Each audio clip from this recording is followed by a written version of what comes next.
Olá, tudo bem com você?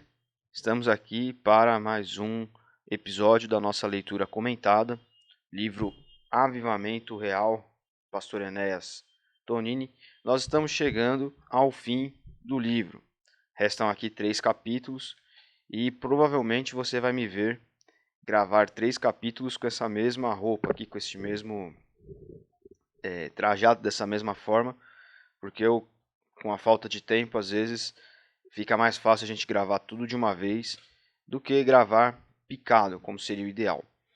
Então, hoje nós estamos chegando ao capítulo 11, o livro tem 13 capítulos, né? O capítulo 11 é o avivamento e a Bíblia. Nós temos também o avivamento, oração e jejum, e o avivamento e a conquista das almas.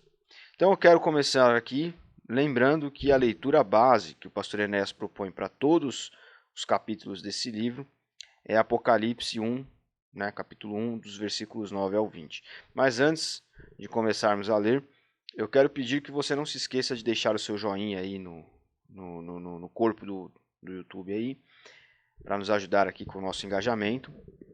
E, enfim, que você compartilhe esse vídeo com alguém que conhece o pastor Enéas, gosta da história dele, ou pode gostar do conteúdo do livro aqui que nós estamos trabalhando. Nós estamos no capítulo 11, então quer dizer que já há 10 vídeos desse na nossa plataforma, aí, no nosso canal no YouTube, e é muito fácil de você encontrar. Você vai procurar as playlists dentro do nosso canal, aí vai ter lá homilias, evangelhos e devocionais, mensagem dominical, podcasts, né, o ConvidaCast, e vai ter o Quarta Convida, né? Essas playlists elas separam esses vídeos, elas agrupam esses vídeos. Então lá vai ter leitura comentada. Como este é o primeiro livro que nós estamos trabalhando, só vai ter só vai ter as leituras desse livro para trás aí. Então você vai buscar lá o capítulo 1, 2, enfim, até se você perdeu algum, até chegar aqui no 10, que é o último antes desse vídeo que nós estamos aqui, você está assistindo agora. Tá bom? Então é muito fácil de você encontrar, caso você queira acompanhar outros vídeos deste programa aqui, da leitura comentada. Tá certo? Eu vou começar então pela introdução. Ele dividiu aqui em alguns tópicos. Esse capítulo é um pouquinho mais longo que os outros, porque ele vai trabalhar aqui alguns avivamentos, enfim, históricos, bíblicos, etc. Na introdução diz assim: a Bíblia é a palavra de Deus, palavra viva, eficaz, poderosa. E quando manejamos bem a Bíblia, vamos chegar à conclusão de que Jesus é a palavra. Em João, capítulo 1, temos essa maravilhosa afirmação: no princípio era o verbo estava com Deus, o verbo era Deus. E daí para frente atribui-se ao verbo de Deus o poder para criar tudo o que vemos neste mundo. O verbo é o mesmo que a palavra. Conclui-se, portanto, que Jesus é a palavra de Deus. É um rápido comentário aqui. Por vezes nós falamos na Hebraica, inclusive, sobre isso. Né? Nós falamos que Jesus ele é a essência, o núcleo de tudo neste mundo aqui. Ele é a palavra pela qual as coisas se fazem, né? Foram feitas. Então não é errado nós pensarmos que sim, né? Nós vemos Cristo em tudo, nós vemos Cristo na natureza, em tudo que se move, em tudo que tem vida. Ali há uma partícula dessa palavra criadora, desse Jesus aqui, do verbo que se fez carne, da criação, do princípio das coisas. A palavra de Deus é descrita como um martelo que esmiuça a rocha, e ele está fazendo uma referência aqui a Jeremias 23, 29. É qual o fogo que consome, é vivo e eficaz, e mais penetrante que qualquer espada de 2 gumes, né? Ou seja, que corta de ambos os lados, e penetra até o ponto de dividir a alma e o espírito, juntas e medulas, apta para discernir pensamentos e propósitos do coração. Em Efésios 6 é apresentada como a espada do Espírito. Em Mateus 4, na grande batalha que o Senhor Jesus teve com o príncipe das trevas, ou seja, na tentação no deserto, por 3 vezes consecutivas golpeou o diabo com a espada do Espírito, que é a palavra de Deus. E na luta contra Apolion, sempre e sempre temos vitória, quando sabemos manejar bem a palavra da verdade. Em Apocalipse, no capítulo 1, o Senhor Jesus aparece a João com uma espada e da sua com uma espada que da sua boca saía. A palavra de Deus é a palavra que sai da boca do Senhor Jesus. Com ela podemos vencer o diabo, o mundo e o pecado, e a nossa própria carne. O diabo luta para arrebatar a palavra de Deus. O conflito começou no Éden. Deus afirmou a Adão e Eva no tocante ao fruto da árvore do conhecimento do bem e do mal. Não deveriam comer desse fruto, nem mesmo tocar nessa árvore. Tudo o que procede de Deus é afirmativo. Dele vem o sim. Veio, porém, o diabo com a mentira, procurou enganar, primeiro a mulher, depois o homem. O diabo negou o que Deus afirmou. E através dos séculos, o conflito é o mesmo. De um lado, o diabo continua a negar a palavra de Deus. E o faz com astúcia, usando homens e mulheres de grande saber. Alguns até eruditos, professores renomados, seminários, que já não creem mais na Bíblia. Reduziram-na à concha de retalhos. Negaram-lhe o sobrenatural, desvirtuaram a divindade do Senhor Jesus e procuraram derrubar tudo o que é precioso na Bíblia. Não nos importa quais os elementos que o diabo usa ou venha a usar. Não nos importa quando e como. O que nos importa é que nega, e essa linha é do diabo. Na parábola do semeador, o diabo arrebatou a primeira parte da semente, a que caiu à beira do caminho. Na parábola do trigo e do joio, o homem bom lançou a boa semente, e, enquanto dormia, o homem mau, isto é, o inimigo, lançou o joio no meio do trigo. É sempre assim com o diabo. Seu papel é negar a palavra de Deus.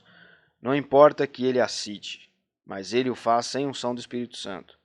Usa também de meias verdades, sempre com o propósito de confundir e enganar.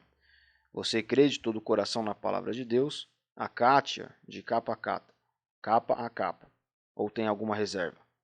Para você, a Bíblia é a palavra de Deus ou contém a palavra de Deus? Se você não crê na Bíblia toda, você, seja lá quem for, esteja onde estiver, esta é a linha do diabo. Então, entre conter e ser, nós temos que acreditar que a Bíblia é a palavra de Deus e não contém a palavra de Deus. Tá? Isso aqui é uma afirmação teológica. Por outro lado, temos a linha de Deus, que aceita a Bíblia toda como palavra inspirada, viva e poderosa. É afirmativa. É o próprio Jesus. Essa palavra golpeia o inimigo nas suas terríveis investidas. É a palavra que nos dá vitória sobre o mundo e o pecado. É a palavra que salva, que edifica, que consola, que ilumina, que exorta. É o próprio Deus falando ao nosso coração. Essa palavra jamais passará. A erva ou a flor da erva murchará, mas a palavra de Deus permanece para sempre. Passará o céu a terra, mas a palavra permanece para sempre. Jamais passará. Nem um tio, nem um jota dessa palavra vai passar. É o evangelho eterno que João viu ser proclamado no céu. Por isso o diabo luta com tanto empenho para destruir essa palavra. Quando vamos pregá-la a grandes auditórios, o diabo procura interromper o serviço do alto-falante. Quando vamos pregar nas praças, o diabo realiza o mesmo trabalho, nefando ou nefasto, agora eu não sei, essa palavra nefando eu não conheço. Quando vamos distribuir a palavra pelas casas, o diabo envia crianças ou inimigos do evangelho para rasgá-la. E aqui já tem um tópico que é a Bíblia nos avivamentos. E aí no tópico 1, o pastor Enéas vai colocar que a Bíblia relata diversos avivamentos, em que a palavra de Deus foi o poderoso combustível que alimentou o fogo do poder de Deus. Um deles está registrado no Velho Testamento, em 2 Crônicas, capítulos 34 e 35, conhecido como o de Josias. Se lermos atentamente esses dois preciosos capítulos, concluiremos que a Bíblia realizou um trabalho importante e decisivo no grande avivamento que abalou a nação judaica no tempo do rei Josias. O segundo tópico aqui dentro do avivamento na Bíblia, em Atos capítulo 19, descreve o grande avivamento que abalou a corrupta e idólatra cidade de Éfeso, capital da Ásia Menor, hoje ali a região da Turquia. E como começou esse avivamento? Com ênfase ao poder do Espírito Santo. Depois foi a palavra de Deus que atuou de ponta a ponta, pregada e vivida. A palavra de Deus despertou os corações, combateu o pecado, atacou e derrotou o diabo, acabou com obras de magia, macumba e idolatria, e acendeu em toda a Ásia o fogo do Espírito Santo, de graça e poder para a glória de Deus. E terminando a narrativa desse extraordinário evento, afirma-se que a palavra de Deus prevalecia em toda parte. Sempre a palavra de Deus crida e pregada, com simplicidade e clareza, produz avivamento. Tópico 3. Fora da palavra de Deus, temos muitos avivamentos que começaram com a Bíblia. Um deles, aliás, bastante famoso, foi o da cidade de Savonarola. Ou melhor, um deles, bastante famoso, foi o de Savonarola, na cidade italiana de Florença. Antes era uma cidade corrupta, obscena, injusta e imoral. Quando, porém, o frade Savonarola começou a pregar a Bíblia, tudo se mudou naquela indecente cidade. Houve uma transformação radical de vida, de costumes, de mentalidade. Savonarola não fez outra coisa a não ser pregar a Bíblia na sua inteireza, na sua simplicidade e no seu poder. Tópico 4. O mundo todo foi abalado com Lutero. E que fez Lutero? Qual foi a sua obra? Em que consistiu o seu trabalho? Lutero não fez outra coisa senão colocar a Bíblia na língua do povo. E a Bíblia, e não Lutero, fez a revolução de todos os tempos. Enquanto a Bíblia permaneceu sepultada no seio de línguas mortas, o povo andou errante e sem bênção de salvação. Uma vez no poder da compreensão do povo, a palavra de Deus fez o grande trabalho. Tópico 5. Um dos maiores avivamentos que temos notícia na história foi o dos moravianos. O príncipe Zinzendorfer foi incendiado pelo fogo do Espírito Santo, e todos na sua região foram também. O Espírito Santo, usando a palavra de Deus, transformou a Morávia. Cada 25 moravianos sustentavam um missionário no mundo. Em toda a terra foi pregado o Evangelho pelos irmãos moravianos. No tópico 6, um outro grande avivamento que abalou a Inglaterra no século XVIII, que foi de John Wesley. Em diversas oportunidades, Wesley recebeu influência dos moravianos, primeiro para o novo nascimento, depois para o revestimento de poder do Espírito Santo. Wesley abalou a Inglaterra, desviou a avalanche de terror que a ameaçava, evitou uma sangrenta revolução, tudo mudou naquele país. E o que fez Wesley de extraordinário na Inglaterra? Pregou a Bíblia, divulgou a Bíblia, viveu a Bíblia, creu na Bíblia, praticou a Bíblia. Tópico 7. Enquanto Wesley e Whitefield pregavam a poderosa palavra na Inglaterra, Jonathan Edwards pregava a mesma palavra nos Estados Unidos. E qual foi o resultado? A conversão de milhares e a mudança na vida do povo em geral. No tópico 8.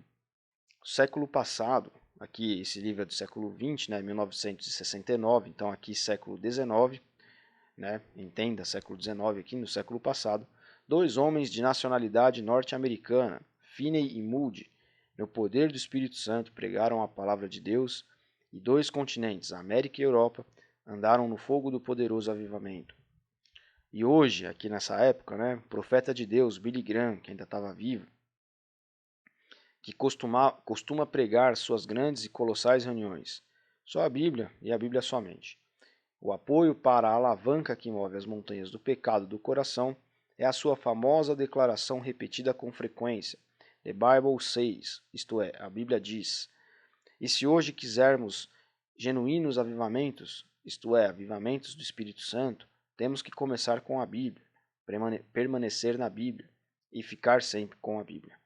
A palavra de Deus é o poderoso combustível que alimenta o fogo do avivamento do Senhor. Então aqui está trazendo a importância da Bíblia para os avivamentos que, aconteciam naquela época e anteriormente, e porque o título do capítulo, não se esqueça, é o avivamento e a Bíblia. Então, o pastor Ernesto está destacando aqui o papel que o acesso à Bíblia facilitado pelas pessoas tem no fogo, no ardor de se trabalhar no reino de Deus.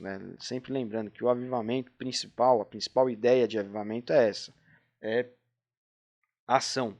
né? É fazer, é ir. Todo esse livro aqui ele traz essa perspectiva, né? Por isso que ele é dividido nesses tópicos. Então, quando você tem a Bíblia na sua mão, você tem ali, enfim, a régua que você vai medir as coisas, né? Você tem acesso à sua devocionalidade, ao seu contato com Deus diário, né? A Bíblia ela é um texto vivo que como que emerge da sua página, aquilo que você vai lendo vai emergindo, né? E ganhando vida dentro de você. Então essa é a importância da leitura bíblica constante, do estudo, né? Pega ali um evangelho, uma carta, e você lê atentamente, lê meditando, refletindo naquilo, e isso quando feito ah, de maneira corriqueira, né? Enfim, em forma de devocionais que nós dizemos, vai produzindo sim um ardor, um ímpeto de movimento dentro de você. Você vai então se colocando à disposição para trabalhar no reino, para fazer as coisas, para ir à frente, ir adiante, ou seja, vai produzindo um avivamento. Isso ajuda muito, né? A vida de devoção, oração constante, a confissão de pecados, né? Autoexame, que nós falamos muito aqui sobre autoexame na Ebrave também, temos falado desde aí da época pós-pandemia, ali em meados de 2021, e, claro, leitura bíblica, né? E alguns livros também, como esse aqui, por exemplo, ajudam nisso, né? E aí ele vai colocar aqui, deixa eu ver já para caminhar para o penúltimo tópico antes da conclusão deste capítulo, nada além. E aí, em nada além, nesse tópico, ele coloca assim, em Gálatas, capítulo 1, o famoso apóstolo, né, São Paulo, assenta o grande princípio da infalibilidade da palavra de Deus quando declarou nada além, isto é, nada além da palavra de Deus. Mais adiante ele ousa afirmar na luta contra as heresias farisaicas, ainda que nós, ou um anjo de Deus, vos anuncie outro evangelho além do que vos foi pregado, seja anátema. E aí, tópico 1 dentro desse capítulo, desse trecho, nada além. Isto vale dizer que a Bíblia é tudo para nós, plenamente suficiente. A Bíblia alimenta, tópico 2, né? A Bíblia alimenta a alma faminta, satisfaz a alma sedenta, conforta o atribulado, levanta o caído, ilumina o que está em trevas, dá descanso ao cansado, dá forças ao abatido, convence de pecado, vence Satanás, nutre de Cristo, está em Cristo, aponta a Cristo e é o próprio Cristo. Sendo a Bíblia a palavra de Deus, segue-se que não precisamos de inovações de homens, não precisamos correr atrás do que este ou aquele vem a dizer. Esse é o tópico 3, esqueci de falar. Tópico 4. A Bíblia nos desperta para buscarmos a Deus em poder e nos mostra o caminho do poder do Espírito Santo. Tópico 5. A Bíblia enche o nosso coração de amor pelas almas perdidas, nos leva a chorar por elas e a buscá-las para o aprisco do Senhor Jesus, ou seja, trazê-las para a igreja. Tópico 6. Nos grandes e poderosos avivamentos, o povo de Deus tem fome e sede da palavra. Estamos vendo esse sinal em diversas partes do nosso querido Brasil. Isso aqui vale lembrar novamente, ano de 1969. Tópico 7. Portanto, a Bíblia deve ser crida de todo o nosso coração, pregada com todas as nossas forças e testificada no poder do Espírito Santo de Deus. E conclusão, como Maria, sentemo-nos aos pés do nosso Senhor Jesus Cristo e ouçamos a sua santa palavra. Aprendamos dela de todo o nosso coração. Então esse é o capítulo 11, a Bíblia, o avivamento e a Bíblia. Não há muito o que comentar aqui, né? Enfim, eu já até acabei por comentar o que, agora há pouco, que poderia ser dito a respeito disso. Você quer intimidade com Deus, né? Quer um avivamento, quer trabalhar para Deus, quer ser útil no reino, comece lendo a sua Bíblia diariamente, né?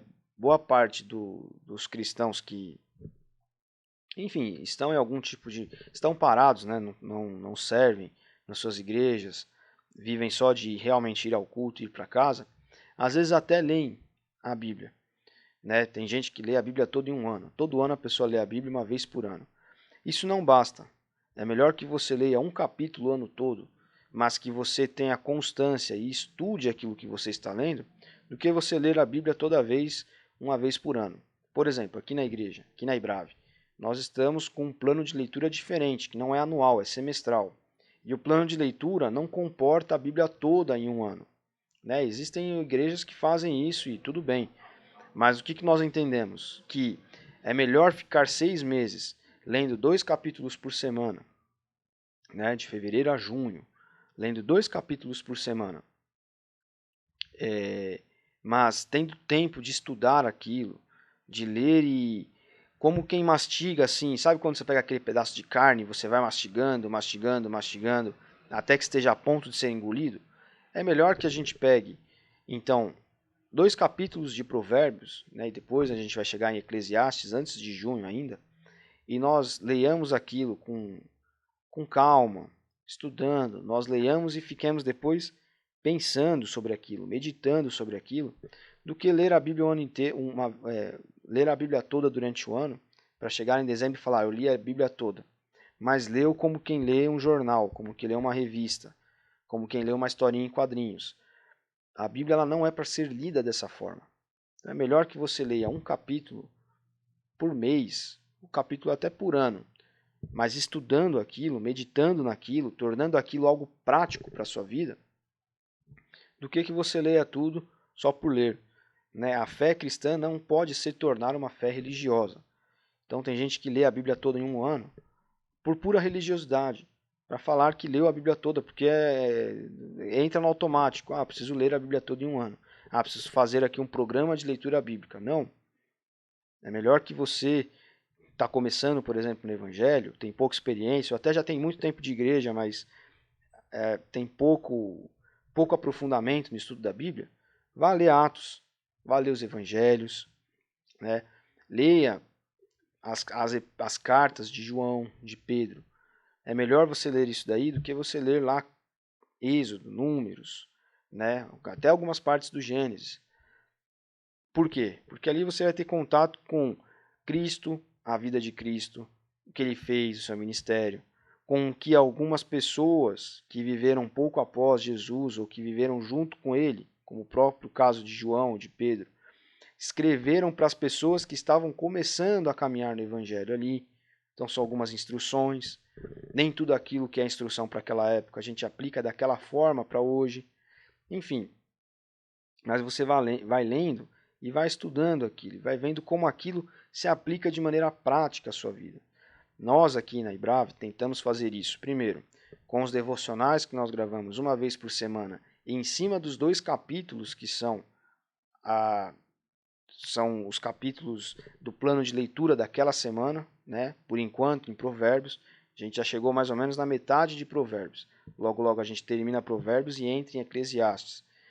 Qual que é a ideia desse devocional, que é um videozinho que a gente faz de 2, 3 minutos em cima daqueles capítulos? É pegar aquilo que é teórico ali que Salomão escreve e trazer para a prática.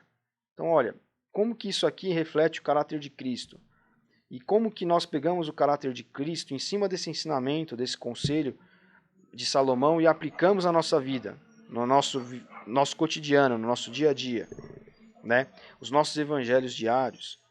Nós pegamos trechos do evangelho e vemos o que aconteceu ali e aplicamos aquilo de maneira prática ao nosso dia a dia, à nossa vida cristã. Então, esse é o estudo da Bíblia. E você fica meditando naquilo. Poxa, Jesus ficou calado perante Pilatos. O que isso ensina para mim? O que isso, como eu aplico isso na minha vida diária? Será que eu não preciso me calar, né? Quando eu respondo meus pais de qualquer jeito, quando a pessoa me afronta, ou às vezes quando eu quero ficar evangelizando à torta direito, né? Que na verdade isso não é evangelizar, isso é incomodar as pessoas com trechos bíblicos e condenações. Ó, você vai para o inferno, ó, você está em pecado, não sei o que, ó, você precisa ir para a igreja, você precisa ir para a igreja. Será que eu não preciso me calar? Né? Estou usando aqui um exemplo que passamos esses dias nos evangelhos aqui da IBRAVE, né? Jesus calado perante Pilatos. Estamos no tempo pascual no calendário litúrgico da igreja. No tempo pascual trabalhamos todas aquelas passagens que envolvem ali desde a prisão, né? Na verdade desde a ceia, que antecede ali a quinta-feira à noite, que antecede a sexta-feira santa, até a prisão de Jesus e o drama da crucificação, do seu julgamento e depois da ressurreição. Então nós estamos nesse período Então, nesse período, o que nós podemos aprender com Cristo, aplicar de maneira prática? Então, veja, isso tudo é a Bíblia, né? Só que com o auxílio da tecnologia nós podemos trazer um trecho, gravar um vídeo de um esboço ali devocional e disponibilizar para você. Nós podemos, dentro do aplicativo da igreja, ter um plano de leitura onde você vai acompanhar semana a semana quais os capítulos você precisa ler. E é uma leitura que você não vai ficar 15, 20 minutos, é 5 minutos de leitura. Você faz sua oração, faz seu devocional, medita sobre aquilo que você está lendo ali em Provérbios, ou medita sobre o que foi falado no Evangelho, aplica. E isso vai te dando até capacidade de você conversar sobre as coisas com as pessoas. Então, quando chegar sim o momento de conversar com alguém sobre o Evangelho, de explicar para alguém o motivo da sua esperança, como diz lá em Pedro, você estará preparado. Né? Então, para resumir, para terminar, eu enxergo dessa forma. Né? Eu enxergo que mais vale um tempo bem aproveitado do que simplesmente o ato de se ler toda a Bíblia, né, em um ano, por exemplo. Porque se nós nos permitirmos que as coisas virem mecânicas na nossa vida, que as coisas na nossa espiritualidade elas se tornem rotina, simplesmente por serem rotina, nós estaremos sendo religiosos. É como lá um muçulmano que se ajoelha para Meca e se prostra lá e faz aquele monte de oração que eles fazem. Aquilo é religiosidade, né? A religião, o cristianismo, ele não é uma crença de religiosidade, é uma crença numa pessoa, é algo vivo, é uma companhia que está aí junto com você, que mora dentro de você, né? A questão do corpo ser o templo do Espírito Santo, não é que você precisa ser perfeitinho, moralmente, eticamente. Também, né? Nós precisamos ser pessoas éticas, morais, porque Jesus nos ensina isso. Mas não é esse o sentido do templo do Espírito Santo. O templo é que você é a ação de Cristo. Você é a ação por Cristo. Cristo age por intermédio de você. Né? Você, onde você está, você é um representante. Você está ali para levar quem é Cristo para aquele lugar, né? Cristo é uma presença que anda ao seu lado. Então você é a habitação, você você está em Cristo, você está com Cristo, agindo, vendo, falando, ouvindo, não falando, né? Enfim, você é um cristão, você é um pequeno Cristo onde você está. E aí o acompanhamento bíblico, né? Como eu falei, a Bíblia é uma palavra viva. Ela salta e ela entra, ela encarna. E o Espírito Santo ele faz com que essa leitura que você tem, esse devocional que você ouve, o devocional que você faz, a meditação que você faz em cima do que você está lendo, aquilo comece a tomar forma dentro de você e vai virando algo vivo, né? Vai virando algo prático, né? Então, nós somos cristãos, nós somos religiosos, né? Então, essa tem que ser sempre uma coisa muito nítida, muito latente para nós a todo instante. Né? O que eu estou fazendo? Eu estou fazendo por fazer? Estou fazendo sem um sentido do porquê? Né? Estou fazendo desacompanhado por mim mesmo? Ou é Cristo que está me movendo? Ou estou me permitindo ser movido por Ele? Né? Ser tocado, ser transformado, enfim, né? Meus pecados, etc. O autoexame. O autoexame é uma ferramenta assim, fundamental para você. Faça seu autoexame todos os dias. Seja transparente com Deus sobre como você se sente. Fale como se você estivesse falando mesmo com uma pessoa assim muito íntima de você, com o coração aberto, como o salmista fazia ali, escrevia expressões fortes ao falar com Deus. Por quê? Porque é como se ele estivesse falando com o melhor amigo dele, de fato é o melhor amigo, né? Confesse aquilo que você tem de fraqueza, confesse os seus medos. Senhor, não tenho fé nisso, não consigo crer que isso vai acontecer, não consigo enxergar, me faz então enxergar como o Senhor enxerga. Então pratique o seu autoexame. Isso também vai te fazer ganhar muita intimidade. Sua espiritualidade vai ganhar muita musculatura. Tá bom? Então já falei demais. Chega por hoje. Agradeço você por assistir mais uma vez esses vídeos aqui que nós estamos colocando. Novamente, não se esqueça de pôr lá o nosso joinha para ajudar aqui nos vídeos, no engajamento. O fato de você assistir já ajuda muito, porque um dia, quem sabe, a gente pode monetizar esse canal. E o que conta para a monetização é justamente a audiência, é o volume de minutos assistidos, não é o volume de minutos colocados na plataforma, né? Então, eu posso colocar 1000 horas, mas se apenas 1 hora for assistida, o que está contando é 1 hora assistida, não 1000 horas de conteúdo, tá?